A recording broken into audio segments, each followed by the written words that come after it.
السلام علیکم ورحمۃ اللہ وبرکاتہ۔ معزز ناظرین کرام، آج کی ویڈیو میں یہ بیان کیا جا رہا ہے کہ اگر کوئی بندہ قربانی کرنے کی بجائے بکرے کی قیمت یا پھر بکرا ہی صدقہ کر دے تو کیا قربانی ہو جائے گی؟ اور اسی طرح اگر گھر کے سارے افراد کی طرف سے ایک ہی بکرا قربان کر دیا جائے تو کیا ایسا کرنا درست ہے یا ہر ایک کے لیے الگ سے بکرا قربان کرنا ہوگا؟ تو سنیے، پہلا مسئلہ جو کہ بہت ہی اہم ہے وہ یہ ہے کہ کیا قربانی کے وقت میں قربانی کرنا ہی لازم ہے یا کوئی دوسری چیز بھی اس کے قائم مقام ہو سکتی ہے؟ تو اس کا جواب یہ ہے کہ قربانی کے وقت قربانی کرنا ہی لازم ہے، اس کے قائم مقام کوئی چیز نہیں ہو سکتی۔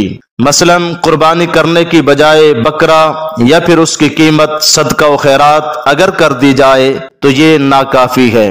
دوسرا مسئلہ، یہ بھی بہت اہم مسئلہ ہے، وہ یہ ہے کہ بعض لوگ ایسا کرتے ہیں کہ پورے گھر کی طرف سے صرف ایک ہی بکرا قربان کرتے ہیں، حالانکہ بعض اوقات گھر کے کئی افراد صاحب نصاب ہوتے ہیں اور اس صورت میں ان ساروں پر قربانی کرنا واجب ہوتی ہے، ان سب کی طرف سے الگ الگ قربانی کی جائے گی۔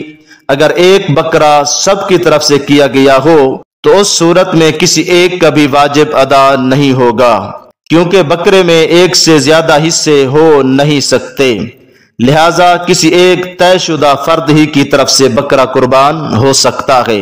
تیسرا مسئلہ، گائے، بھینس اور اونٹ میں 7 قربانیاں ہو سکتی ہیں، یعنی اس میں 7 بندے شریک ہو سکتے ہیں۔ واللہ ورسولہ اعلم بالصواب۔